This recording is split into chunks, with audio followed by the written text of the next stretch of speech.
Thank you, Madam Mayor. Madam Mayor, members of council, Chief Administrative Officer, Mr. Webster, senior management, ladies and gentlemen, thank you for this opportunity to provide an update on the roads component of the second concession project, focusing on the corridor from Green Lane to Queensville Side Road in the town of East Gwillimbury.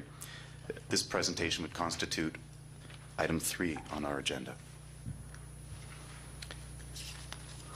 Today's presentation will provide background information, a discussion of the context-sensitive design features of this project, traffic impact mitigation strategies, schedule, public notification, and next steps.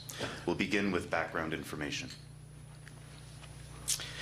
In response to planned growth in the town of East Gwillimbury, an environmental assessment of the second concession was completed in 2012, with the region receiving clearance from the Ministry of the Environment to proceed to design and construction. The study limits of the environmental assessment were Bristol Road in the town of Newmarket to Queensville Side Road in the town of East Gwillimbury.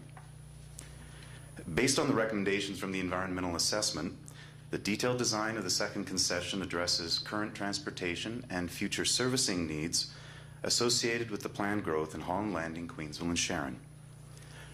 Tremendous growth is forecasted to occur in the town of East Gwillimbury in the coming years, which will reach a population of nearly 90,000 residents by 2031. Much of this growth is to occur in the town's central growth area, shown on this slide, comprised of the Queensville, Holland Landing, and Sharon communities. The second concession is the spine connecting these three communities. The need for improvements to the second concession corridor was first identified in the Transportation Master Plan of the region, which is a blueprint for all major transportation initiatives to the year 2031. It's based on a region-wide model that includes the Highway 404 extension. In response to region-wide growth, the Transportation Master Plan identified the need for additional north-south capacity in the second concession corridor by 2031, and the need for these improvements was confirmed through the environmental assessment and is reflected in the region's 10-year roads construction program. The environmental assessment identified a preferred solution that includes widening and reconstructing second concession to 4 through lanes between Green Lane and Doane Road, as well as a water main, sewers, bridges over the GO Rail line and Holland River, cycling facilities, and the provision for future sidewalks. And in the middle of it all is Rogers Reservoir. Rogers Reservoir is a destination that receives roughly 30,000 visitors per year. To reflect the local interest in this area and in keeping with the commitments made during the environmental assessment, the preferred solution reflects a number of context-sensitive designs, including wide sidewalks on the bridges and within the approaches to provide lookouts and to also promote active transportation. These lookouts, where pedestrians can stop for a moment and enjoy the beautiful and scenic views of Rogers Reservoir, they're included in our design. In addition to supporting these lookouts across the reservoir, the retaining walls also minimize intrusion into the reservoir by reducing the footprint of construction. What's indicated on this slide are the impacts to the natural environment at the reservoir. This orange dash line indicates the working zone, which will be reinstated with native vegetation seed mix and plantings, up to the red line, which is the limit of new infrastructure. The areas shown in the dashed yellow indicate the impacted LSRCA property where trees will be removed. 16 trees will be removed from the LSRCA property for which mitigation has been provided. Further mitigation has been provided through the creation of a wetland restoration area, as indicated on the blue hatching on the left of this slide. As for vegetation removals along the entire project, there will be some trees removed along the roadside edges and on private properties. The tree loss on private property has been addressed with individual property owners.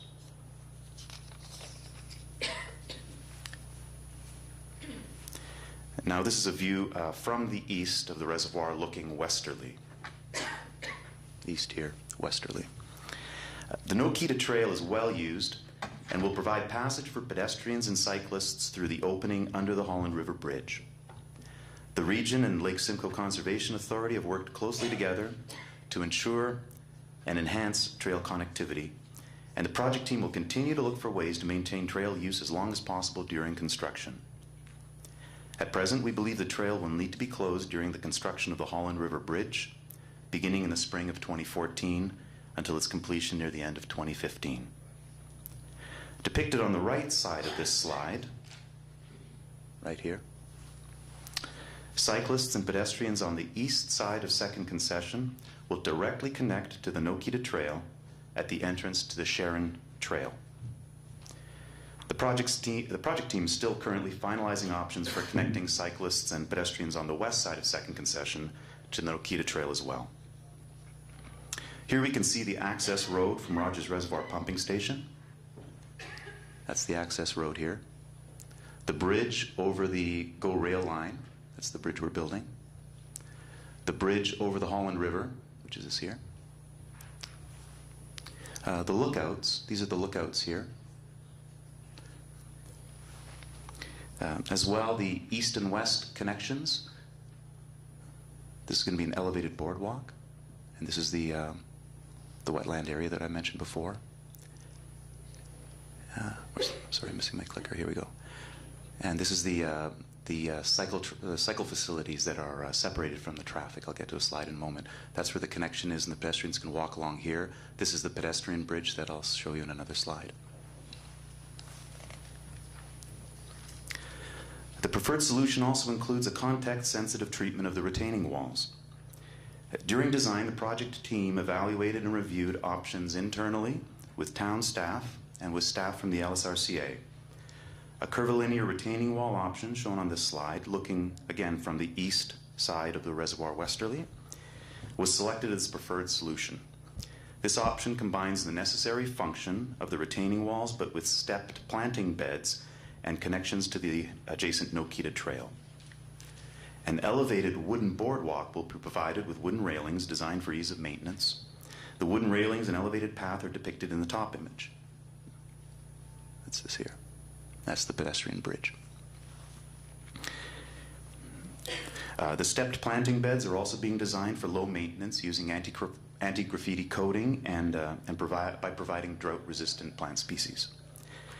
And in addition to providing access to Rogers Reservoir from the north and south on buffered cycle facilities and sidewalks, the design provides connectivity to the east and west through the connections to the Nokita Trail system as mentioned under the Holland River Bridge.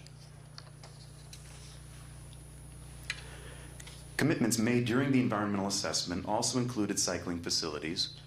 Accordingly, the design provides cycling facilities which will separate cyclists from vehicles with a mountable curb. 2-meter wide cycling facilities will be provided on both sides of Second Concession, with cyclists separated from pedestrians by a barrier curb next to the boulevard. The design also includes full illumination throughout the corridor to illuminate the cycling facilities and future sidewalks.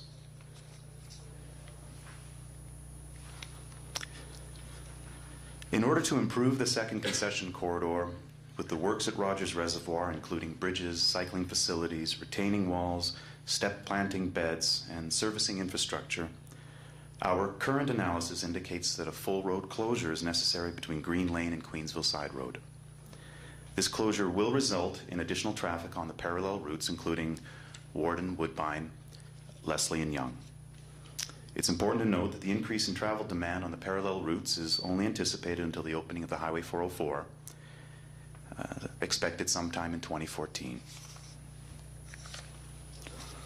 The project team continues to investigate ways to reduce impacts to corridor users during construction. These include intersection improvements to be constructed this year at Green Lane and Second Concession and at Green Lane and Woodbine Avenue. Between now and the start of construction, the project team will continue to investigate options to minimize the full closure duration and develop a traffic management plan that will include details on advanced signage, detour routes, traffic signal optimization, and a travel advisory program to keep corridor users updated. Access to all properties along the Second Concession will be maintained during construction. 2014 will see progress on the gravity, sewer, and road works from Rogers Reservoir pumping station to the top of the hill at Doane Road, along with the force mains from Green Lane pumping station to the Queensville West pumping station. The access road to the Rogers Reservoir pumping station will be built and will be used to access the site once the bridge abutment work begins. This will include foundation piling lasting approximately 40 days, and in 2014 work will commence on the rail bridge abutments and retaining walls. In 2015, water main work will begin, as well as the storm sewers and road work between Green Lane and Rogers Road. Backfilling at the rail bridge will be completed, as well as the rail bridge superstructure. Next will be the abutments at the Holland River Bridge and backfilling at this structure, as well as the poured-in-place planter beds. In 2015, a portion of Bristol Road to Green Lane will be constructed, as well as the remainder of the water main and road works. In 2016, the pedestrian bridge will be completed, as well as the boardwalk, landscaping, and paving of the entire job. The environmental assessment for the second concession began in 2009 and received clearance from the Ministry of the Environment to proceed. The detailed design is currently progressing on schedule, meeting target milestones for property, design, and utility relocation. Construction is on target to begin in 2014. To ensure residents are kept informed, we're hosting 2 public information centers on the 25th and 26th of this month. For residents of East Gwillimbury, the June 26th event will take place at the Holland Landing Community Center, and the event will be advertised over the next few weeks in the Era Banner and Georgina Advocate newspapers. The format will be a drop-in type event with display boards and staff on hand to answer questions. In addition, newsletters will be distributed to local residents prior to and during construction. Signage will be installed letting corridor users know who to call if they have any questions, and a website has already been established at www.york.ca under Transportation and Community Planning / Regional Road Improvements and Construction. This website will be updated throughout the duration of the project.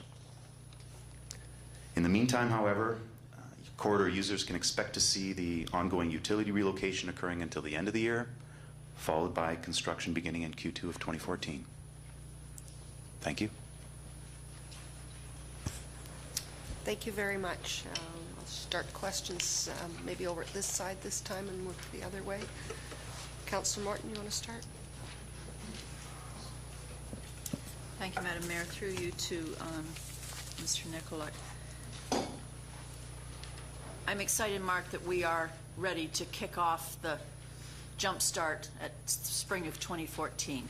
Yes. My one concern is that this council and previous council was adamant that this project not start until the 404 was completed.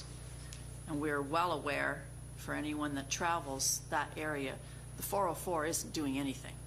There's no vehicles moving. It's dead at this point.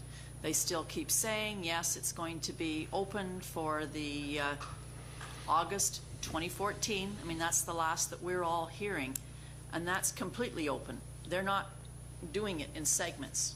It's once it hits Ravenshoe, then they will open it. So we've got a time span between us starting in the spring and them opening late summer, if then.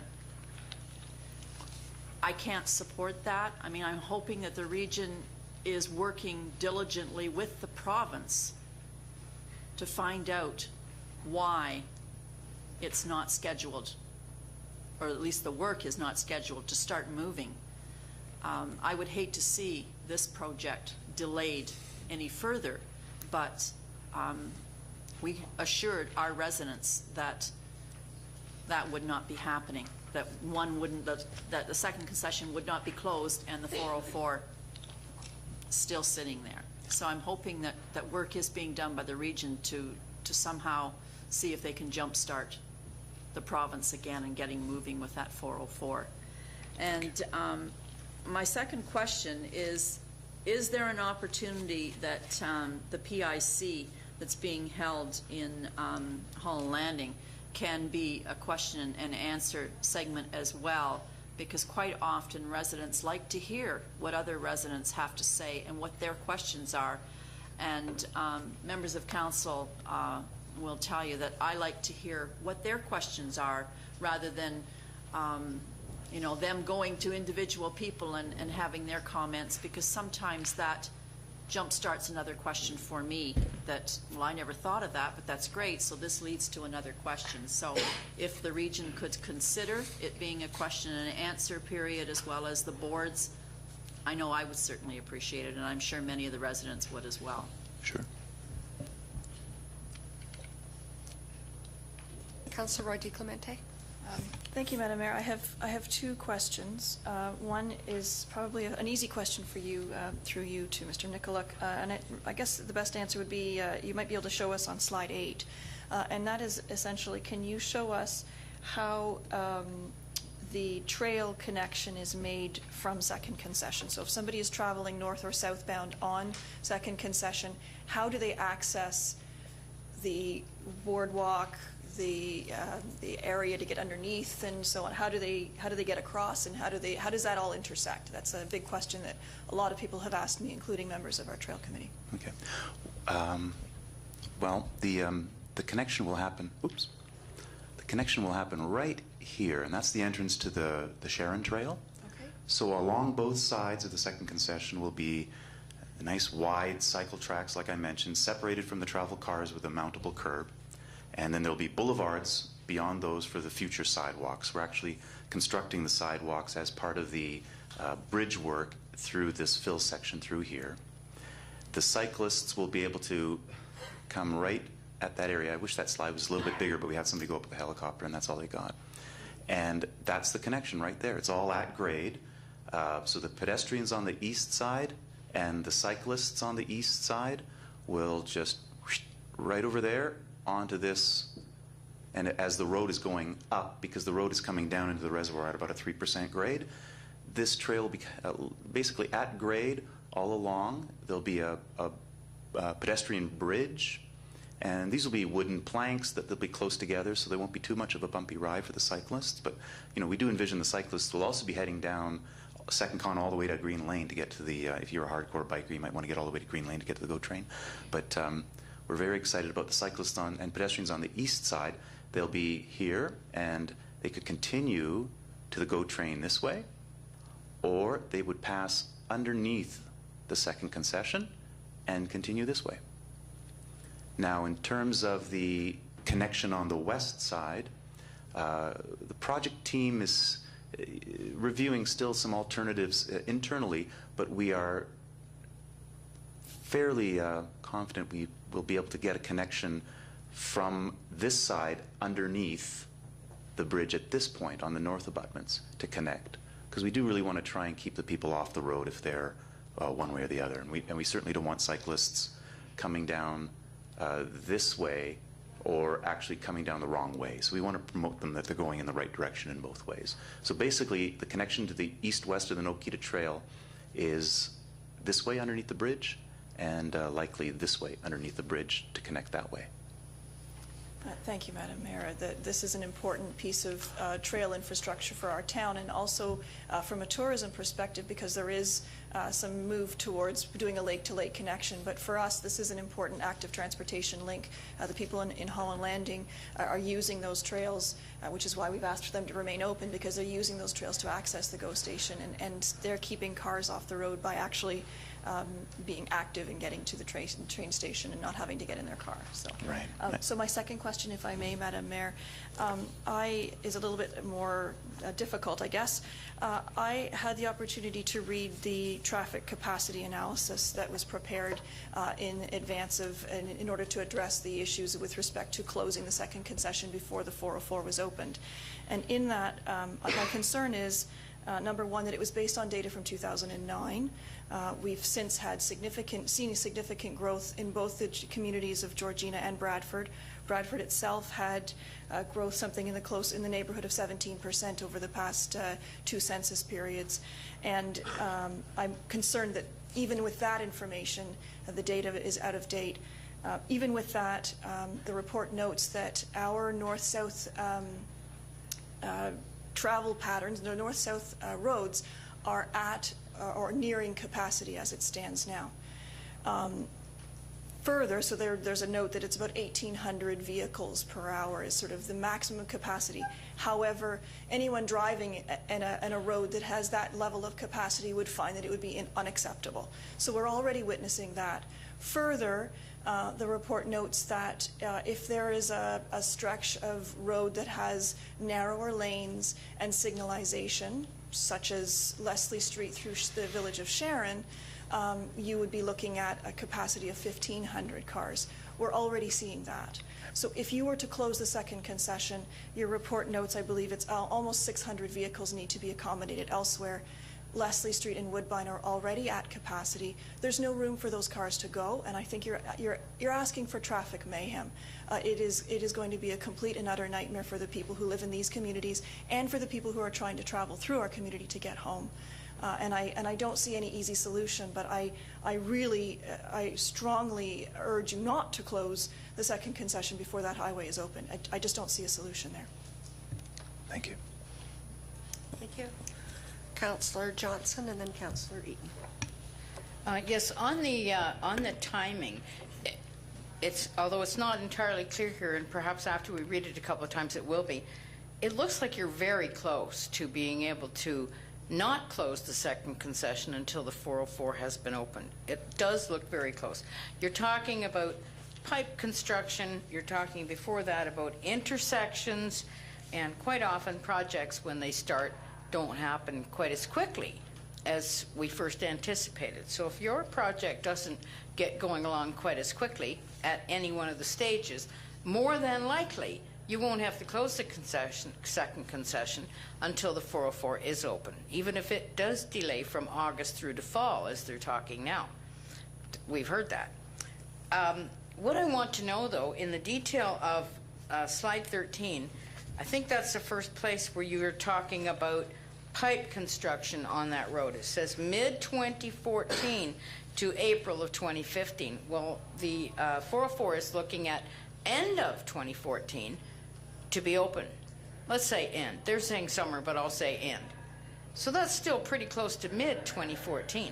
Is there any way that that first phase, or have you given consideration to that first phase, pipe construction, well, I guess the bridge construction really knocks you back, doesn't it? Sure does. But, you know, to keep the road open and do some portions of it, and although it may be a bit of a flagman situation, to keep something open so that cars can still get through. And then when that 404 opens, you're free to close it. Is there a way of adjusting that now that we're so close? I mean, we've been sitting here for a long time watching these things be separated by many years, and now they're within months of each other. So can you go back and sharpen up your pencil on that one? Well, through you, Madam Mayor, we certainly have been sharpening the pencil, and as much as possible, we're looking at different schedules and different sequencing. Of course, the contractor will, we can suggest some types of sequencing for him, but the contractor will be, you know, trying to do it as best he can. We'll put some controls in the contract. At present, it doesn't seem it's possible that we can, you know, delay that pipe work, and that's what our current analysis is saying right now. But again, we're going back to it every day, every week, really. You know, we understand that. We don't want to see the delay to the pipe work, but Right. if there's some way of juggling these items, now that we are so close, I really think we are close. I appreciate the bike lanes. I think that would be a wonderful asset to the area, and it's a absolute necessity in our communities now to connect each of the communities and each of the areas that people might want to go with something other than an ability for the cars to get there. And that might be for electric vehicles as well in future. I am very concerned about your at-grade crossing. I didn't like to hear that. This is a highway you're putting in here now with sleek new surface and a bridge. And I don't think that an at-grade crossing, which I guess is the upper, more or less the upper right-hand corner there. Oh, maybe, may I correct myself? It's at grade, but it's on the side of the road. So people on the east side, which is, we're on the east here looking westerly, and that's a north up here. So it's these people here on this cycle track and sidewalks. They're not going to have to cross the road. They're just going to come right around this little piece right here. So those people aren't crossing the road at all. But it just means that... Are they going under the road? Yes, they will, in order to access the Nokita Trail to the west, if I was, where's my pointer here? Maybe my- East. Oh, here it is. Yep. So if I'm on the east side, which is here, Yeah. and I'm cycling, let's say I'm here, I'm coming down the hill, I'm cycling, I'll stop, look at the lookout for a little while, stop there again. I'll keep going, look down at the bridge, I'll keep going, and now we're right at the same elevation as the ground. The And ground of the road or the ground of the green on the side? the ground and the road and the green are the same. Okay. You're not going to have to cross the road. You're just going to have to turn your bike and come down this way on this boardwalk. And that boardwalk is at the base of the retaining walls now. So you suggested that right near the river, there may be a crossing underneath the bridge there to stay on that side. Maybe isn't good enough. That's what I wanted to get to. We must have that. Yes, thank you very much for that comment. And that's what the project team really thinks too. It's the difficulty the people on the west side here, in terms of the difficulty the project team encountered, it's really with the grades. There's about an 11-meter difference in grade between the ground here and the top of the road. That's this height that you can see here. So you can see that walkway, then the boardwalk, as you keep walking southerly here, that's getting higher and higher. So you're looking up now, right? It's the people on the west side that your comment is referring to. We had looked at a couple of different options, but the team really does see the necessity of connecting underneath the bridge Yes. and not having them. Some of the people at Valley Trail, for instance, said, hey, can you put in some signal lights for us and a crosswalk? And well, our warrants didn't justify that. But so yeah, we do see the definite need to get the people from the west side underneath the bridge and not having to cross the road. Yeah. Yes. And that's what's being finalized at present. And I would like to have that marked down as an absolute necessity here, a request from this council. I see some nods. Okay, illumination. On the slide with the two bridge views there, let's see. Slide 9, will there be illumination in the area that I see those people walking? Down below, there won't Yeah. be illumination, no. No. No. Okay. My final comment here is I am personally extremely disappointed that you are removing a parking lot that we have used and enjoyed and relied upon as a midpoint for people to reach this area and begin their trail walk either direction. Not everybody can walk all the way from Green Lane all the way up to the end of the trail up at the Holland River Boulevard. Right. There needs to be a parking lot there, and I just frankly say I think we should have continued to insist that there be a parking lot there. We have a parking lot there for our residents, and so we're downgrading our service level when we don't make a comment that, as I'm making, I am very disappointed that that parking lot is being removed. And if there's other support for council, we should be saying we want a parking lot to remain there.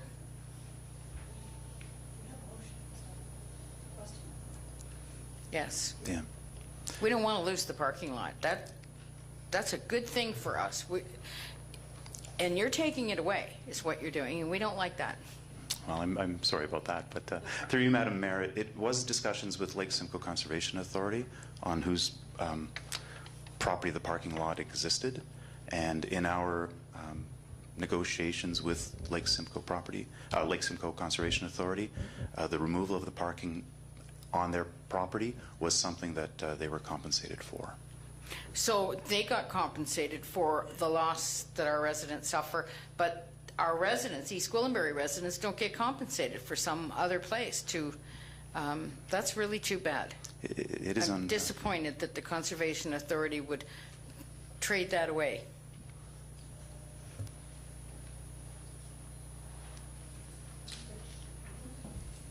Councillor Eaton. Well, I'll be really easy on you because everybody else has asked you the tough questions. But, number one, public notification. As we've said, from a transportation standpoint, a high percentage of the people, the majority of the people that are going to be affected by second concession aren't the people living in East Gwillimbury. They're going to be affected because it's going to be jammed up, but it's going to be the people from Bradford and Georgina. Are you going to be holding public notification centers with them regarding this project? Through you, Madam Mayor, yes. In Newmarket on the 25th, we're having specifically for the Newmarket residents. Yep. For our neighbors to the north, the intent, as my colleague Dan mentioned, was portable message signs, but also permanent signs during construction that would have a nice picture of one of the project team members on it, perhaps with a phone number and a location on the website where to go for information that will be updated, because we do recognize that about 60-70% of the travel on second concession right now is coming from the north. What I'm suggesting is that if you're going to hold a public session here for people to come to, I think that you should be holding a public session in Bradford as well as in Georgina. And you might want to speak to the mayors of those two communities to see how they feel about it, because those are the residents that are going to be most adversely affected with their timelines of getting places. Right. So I think signs are great and phone numbers are great, but I think at least giving them the option. I realize it's a project that's centered here, but the greatest effect is going to be on the people out there. So I would suggest that you do that. Thank you. The second one is, I don't mean to be off board on it, but I think it has to do with the total transportation that we're going to be affected with here. We've got second concession with a bypass over top of the railway tracks. It's going to be a busy road, a center spine, as you called it. Then we have Green Lane with a railway track. No bridge over that. You've got the 404. You're going to have all the people that you want to be taking active transportation, the GO train. Down the road, it's not going to be running just in the morning and just at night. We will see certainly within the next 10 years that train running, and in 15 years it'll be running just the way it does east and west down in Toronto. There has to be some plans from a regional perspective with regards to how do you get traffic east-west across this municipality when there's a railway track there, because it just doesn't lend itself now. Anybody who lives here or anywhere near it realize what a nightmare Green Lane is turning into from a traffic standpoint. There's nothing on the province's books to do anything with the Bradford bypass, so all the traffic coming off the 404 that's going up to Bradford is going across Green Lane. And now you've got a railway track there and other issues. So I want to bring that forth as something that I think that should be considered certainly by the region in your planning for transportation, because it affects everything. It really does. Thank you for that. Thank you very much. Thank you. Thank you very much. I just have a couple of closing remarks, and a lot of the discussion has taken place on individual items, but I do want to go back to the resolution that Council has, standing resolution from 2010, and that's that the road not be closed until the 404 is open. It was not this council, it was the previous council. But I do think that we have significant traffic issues coming at us. There just doesn't seem to be anywhere to put that traffic. It is no fault of the region. It certainly is no fault of the town of East Gwillimbury. We've worked very hard we've stepped up. We're taking the growth from the GTA and we're cooperating and permits and all those good things. But it's not working as far as the 404 is concerned. The 404 there's no construction going on to my understanding right now, and has not been for a couple of months. The delay that they had a year and a half ago was longer than the whole construction projection, and we are now a year away from their opening, and it's not going to happen. We don't seem to get the proper communication from the province on it, and quite frankly, I don't think that they see the urgency to the whole thing, but I think it is very urgent. I think it's urgent for us as a community that has commuters running through. I think it's urgent for us in that road needs to be done. The road that is there is unsafe, as we all know, and the volume of traffic is horrendous. And I think it's urgent for the development that is scheduled to take place in East Gwillimbury. Cannot happen without it. So I have huge concerns. The opening of a partway may be the answer if it went to Green Lane. I understand that pretty much it's done. It's the top end that has a problem. But I am going to ask members of council to reaffirm the standing resolution that was in 2010. We do have 2 new people that are here that were not part of that vote, but I think we have to insist that until such time as the 404 is open, that the second concession does not close. If there was a week or two, it might be fine. We're talking now a year. We really are. If they're not ready to open, they're definitely not ready to open in the fall of 2014. We know that now based on where they're at. It will be another year. And we're now talking about much longer than ever should happen. So with the agreement of council at the appropriate time, I will be asking to reaffirm, and certainly the two people who were not part of that should indicate, in fact, whether they continue to agree with what happened in 2010. That's a while ago. So the other thing that I had wanted to talk about was Leslie Street and truck traffic on Leslie Street, and I think it's time that we started to put some signs up. I know it's a regional road, and normally that doesn't happen, but I think it's going to be important to put signs up, and there's no truck traffic on Leslie Street. It's just not an option. Second Concession is busy now with the construction folks that are leaving Leslie coming up and around, and it's very busy, and I'm not sure that that's part of the traffic count as well, but lots of trucks along there and coming up Woodbine as well. But I think we should be indicating to the truck traffic that Leslie Street is single lane and houses extremely close to the road. And we know we have a light coming in at Colonel Whaling, but we don't want truck traffic there. So I leave that one with you as well. The other question I had was regarding the boardwalk, and I thought that Councillor Eaton might ask about it, and it was about accessibility on the boardwalk. And I know you said it was wood, and I'm assuming that the region will be dealing with it as you know, that it will be all the accessibility issues will be addressed with it. Yes. Thank you. Okay. So, could I have a motion to receive Mr. Nicolak's presentation, please? Moved by Councillor Eaton, seconded by Councillor Johnson. All those in favor?